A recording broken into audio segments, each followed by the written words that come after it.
Hey Canucks fans, game on. The NHL and the NHLPA have approved the framework for the 2020-2021 season. I'm Clay Emo, I'm at Canuck Clay on Twitter. I'm at Clay Emo on Instagram. I'm the founder of the GLCPC, the Good Looking Canucks Positivity Club. This is my Canucks take, all in one take. It's Clay's Canucks commentary for Sunday, December the 20th. This is where you get Canucks insight that's positive and timely. It's just not Canucks insight today, it is NHL insight.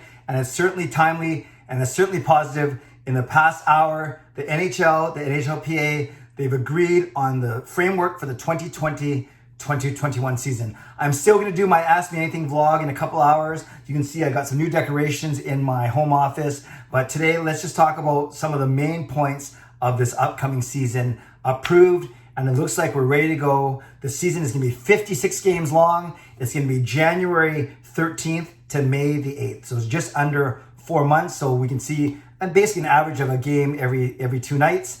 And that's the main thing. Then they're going to go to a traditional 4-round, 16-team playoffs, best of 7. So no play-in this year, back to the traditional playoffs. And if there's this all-Canadian division, that means that we're guaranteed one Canadian team in the semifinals, right? Because there's going to be one team emerging from each of the 4 divisions to make the conference final. So that's the first thing. 56 games going from January 8th to May the 13th. Sorry, January 13th to May 8th. Got it mixed up there. January 13th to May the 8th. And like I said, 16 teams in a traditional best of 7 4-round playoffs. That's going to end by mid-July. And we knew that NBC wanted it to end by mid-July because they have the Summer Olympics now delayed from last year in Tokyo from 2020 to the summer of 2021. So then they wanted to be clear of that in the middle of July.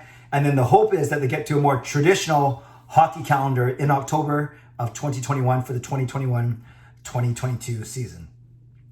The other big part is that, yes, they are going to go with this playing exclusively in your own division. So they're calling it intra-divisional play, not inter meaning with other divisions, intra meaning inside yourself. So if it's a Canadian division that as they're all planning to be, that means the entire year we're going to be playing against teams from the Canadian division. So that's 56 games. For the Vancouver Canucks, there's 7 teams, so you have 6 opponents.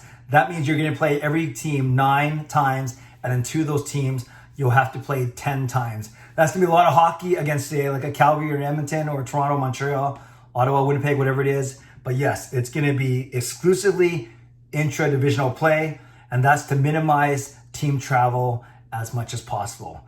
The other big thing here is the fact that they're going to try and get teams playing in their home arenas, whether or not that's in front of fans.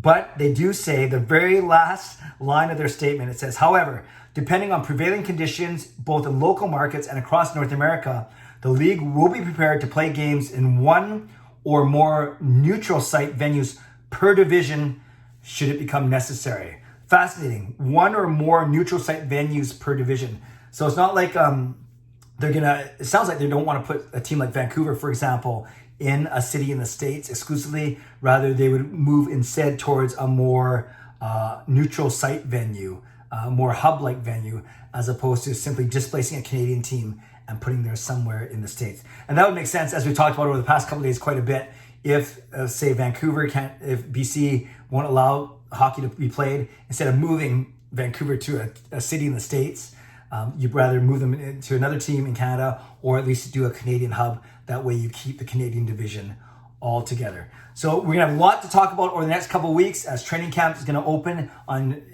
December 31st, and then January 3rd, December 31st for the 7 teams that didn't qualify for the play-in round, and then January 3rd for everyone else. With the season starting on January 13th, we have a lot of time to talk about rosters, about players who can make it, free agents, trades, whatever it may be, taxi squad, salary cap, CBA. But the big news today, hockey is on. Game on, January 13th, 2021. The puck will drop. So we're very excited about that. Mickey's excited. You can probably hear him barking outside there. But yes, that's the news of the day. And I'll record my Ask Me Anything a little bit later. And then heads up, going to do the live stream on Tuesday night as opposed to Monday night this week. I'll explain why a little bit later today. Okay, Canucks fans, we love your comments. Love your feedback below. Tell me how you're feeling about this news today. Leave a comment below. I'd love to read, react, and reply. Subscribe if you'd like to. Like this video if you'd like to. Enjoy the day. Stay safe, stay healthy. Take care of yourselves and take care of each other. God bless, and go Canucks go.